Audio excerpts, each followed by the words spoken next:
This is a day I've been looking forward to for 2.5 years.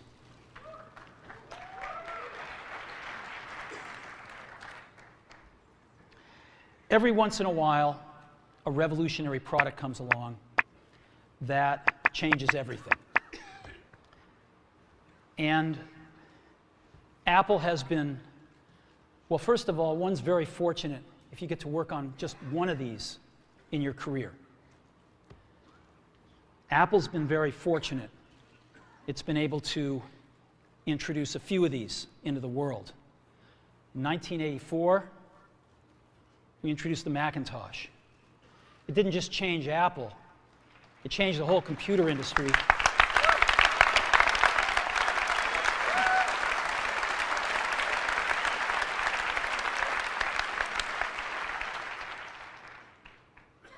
In 2001, we introduced the first iPod. And it didn't just change the way we all listen to music. It changed the entire music industry. Well, today, we're introducing 3 revolutionary products of this class. The first one is a widescreen iPod with touch controls.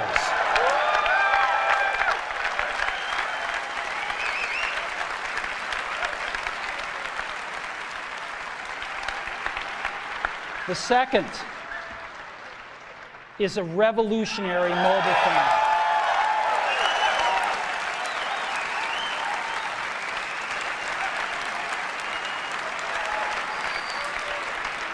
And the third is a breakthrough internet communications device. So, 3 things: a widescreen iPod with touch controls, a revolutionary mobile phone, and a breakthrough internet communications device. An iPod, a phone,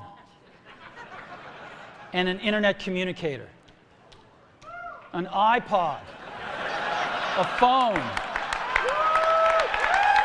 Are you getting it? These are not 3 separate devices. This is one device. And we are calling it iPhone. Today, Apple is going to reinvent the phone. And here it is.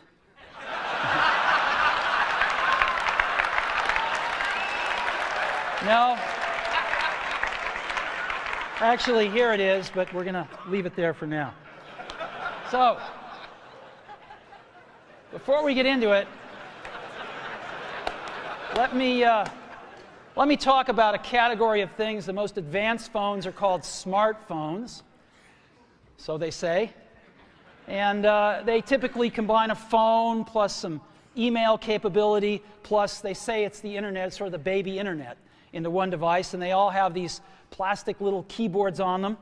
And the problem is that they're not so smart, and they're not so easy to use. So if you kind of make a Business School 101 graph of the smart axis and the easy-to-use axis, regular cell phones are kind of right there. They're not so smart, and they're not so easy to use. But smartphones are definitely a little smarter, but they actually are harder to use. They're really complicated. Just for the basic stuff, people have a hard time figuring out how to use them. Well, we don't want to do either one of these things. What we want to do is make a leapfrog product that is way smarter than any mobile device has ever been and super easy to use. This is what iPhone is. Okay? So, we're going to reinvent the phone. Now, we're going to start with a revolutionary user interface. Is the result of years of research and development, and of course it's an interplay of hardware and software. Now, why do we need a revolutionary user interface? I mean, here's 4 smartphones, right? Motorola Q, the BlackBerry, Palm Treo, Nokia E62, the usual suspects. And what's wrong with their user interfaces? Well, the problem with them is really sort of in the bottom 40 there. It's this stuff right here. They all have these keyboards that are there whether you need them or not to be there. And they all have these control buttons that are fixed in plastic and are the same for every application. Well, every application wants a slightly different user interface, a slightly optimized set of buttons just for it. And what happens if you think of a great idea 6 months from now? You can't run around and add a button to these things. They're already shipped. So what do? It doesn't work because the buttons and the controls can't change. They can't change for each application, and they can't change down the road if you think of another great idea you want to add to this product. Well, how do you solve this? It turns out we have solved it. We solved it in computers 20 years ago. We solved it with a bitmap screen that could display anything we want, put any user interface up, and a pointing device. We solved it with the mouse, right? We solved this problem. So how are we going to take this to a mobile device? Well, what we're going to do is get rid of all these buttons and just make a giant screen. A giant screen. Now, how are we going to communicate this? We don't want to carry around a mouse, right? So what are we going to do? Oh, a stylus, right? We're going to use a stylus. No. No. Who wants a stylus? You have to get them and put them away and you lose them. Yuck. Nobody wants a stylus. So let's not use a stylus. We're going to use the best pointing device in the world. We're going to use a pointing device that we're all born with. We're born with 10 of them. We're going to use our fingers. We're going to touch this with our fingers. And we have invented a new technology called multi-touch, which is phenomenal. It works like magic. You don't need a stylus. It's far more accurate than any touch display that's ever been shipped. It ignores unintended touches. It's super smart. You can do multi-finger gestures on it. And boy, have we patented it.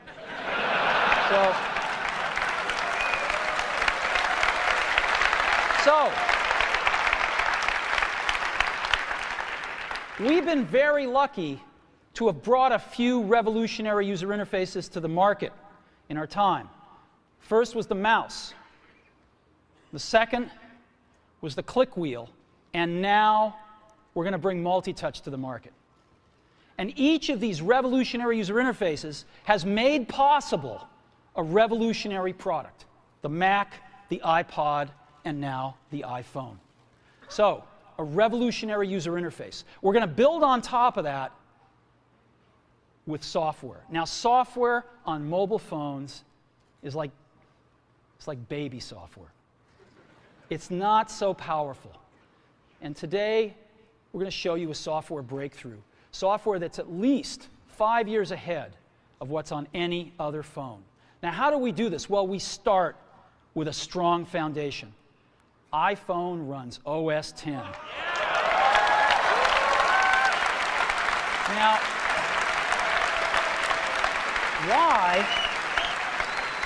why would we want to run such a sophisticated operating system on a mobile device? Well, because it's got everything we need.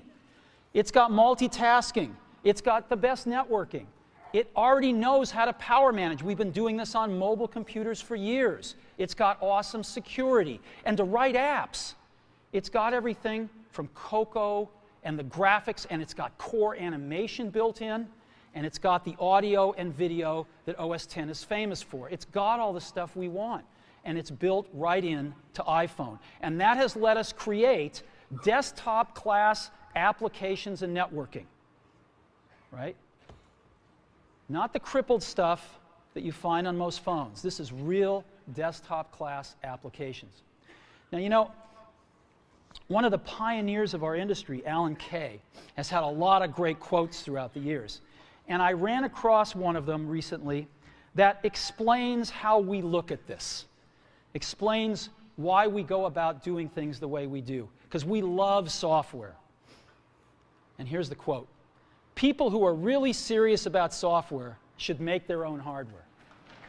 You know? Alan said this 30 years ago, and this is how we feel about it. And so we're bringing breakthrough software to a mobile device for the first time. It's 5 years ahead of anything on any other phone. The second thing we're doing is we're learning from the iPod, syncing with iTunes. You know, we're going to ship our 100 millionth iPod this year, and that's tens of millions of people that know how to sync these devices with their PCs or Mac and sync all of their media right onto their iPod, right? So you just drop your iPod in, and it automatically syncs. You're going to do the same thing with iPhone.